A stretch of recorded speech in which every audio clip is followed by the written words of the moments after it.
মৰমৰ কণীহঁত, আজি তোমালোকৰ বাবে লৈ আহিছো আকৌ এটি নতুন সাধু। সাধুটিৰ নাম হৈছে বনত ৰঙৰ মেলা। সাধুটো তোমালোকৰ বাবে লিখি উলিয়াইছে শান্তনু তামুলী, আৰু এই সাধুটোত থকা ছবিবিলাক অংকন কৰিছে দুৰ্লভ ভট্টাচাৰ্য। আহাচোন আমি সাধুটো শুনো।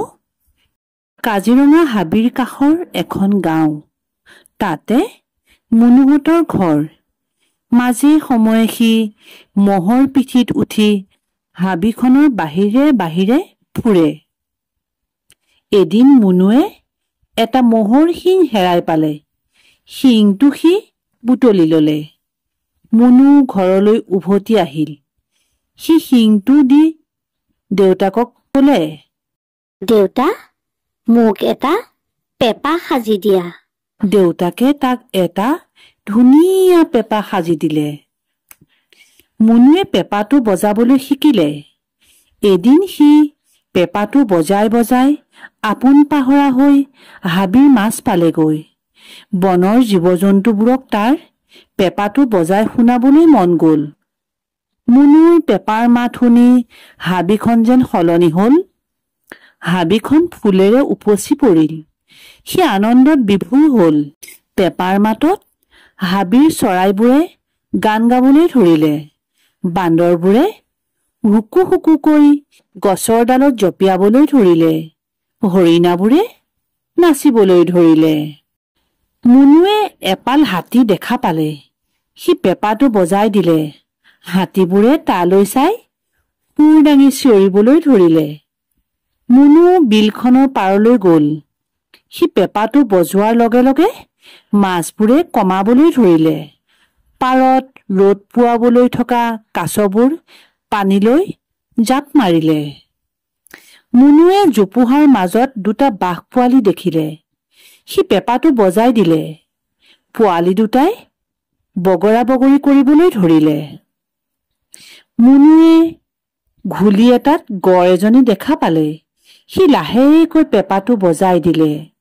গড়জনীয়ে তালৈ সেমেকা চকুৰে চালে। গড়জনীৰ মনত যেন দুখ। সি পেপাটো সামৰি ঘৰলৈ উভতিল। ঘৰ পাই সি দেউতাকক কলে, দেউতা, মোৰ পেপাৰ মাত শুনি হাবিৰ আটায়ে ৰং পালে, কিন্তু গড় এজনীয়ে কেলৈ মন মাৰি থাকিল? দেউতাকে কলে, কোনটো? গড়জনীৰ মনত চাগে দুখ। চোৰাং চিকাৰীয়ে সিহঁতক মাৰি খৰগৰবোৰ কাটি নিয়ে। আমি সিহঁতক বচাব নোৱাৰোনে দেউতা? মুনুৱে সুধিলে। আমি মন কৰিলে পাৰো। সিহঁতক বিপদত সহায় কৰিব লাগে। দেউতাকে কলে। পিছদিনা মুনুৱে মহৰ পিঠিত উঠি আকৌ গড়জনী চাবলৈ গল। ঘুলিটোলৈ গৈ দেখে গড়জনী তাত নাই। ওচৰৰ গাঁত এটাত তাই পৰি আছে। কাষত তাইৰ পোৱালিটো। মুনু বেগাই ঘৰ পালেহি। সি দেউতাকক কলে, দেউতা, গড়জনী গাঁতত পৰি আছে, তাইক যেনে তেনে বচাওক। দেউতাকে মানুহ গোটাই গড়জনী পৰি থকা ঠাইটুকুৰা পালেগৈ। গড়জনী আধা মৰা হৈ গাঁতটোত পৰি আছিল। তাইক কোনোবা চোৰাং চিকাৰীয়ে গাঁতত পেলাই মাৰিবলৈ পাং পাতিছিল।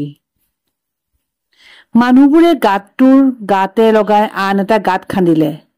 গাঁতটো এটা বাটৰ দৰে হল। পোৱালি গড়টোক মুনুহঁতে মৰম কৰিলে। গড়জনী ওলাবলৈ মানুহবোৰ আঁতৰি গল। পিছে গড়জনী গাঁতটোৰ পৰা উঠি নাহিল। সকলো চিন্তাত পৰিল। মুনুৱে পেপাত ফু দিলে। পেপাৰ মাত শুনি গড়জনী থিয় হল।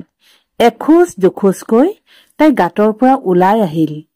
লৰা-ছোৱালীবোৰে আনন্দত চিঞৰিবলৈ ধৰিলে।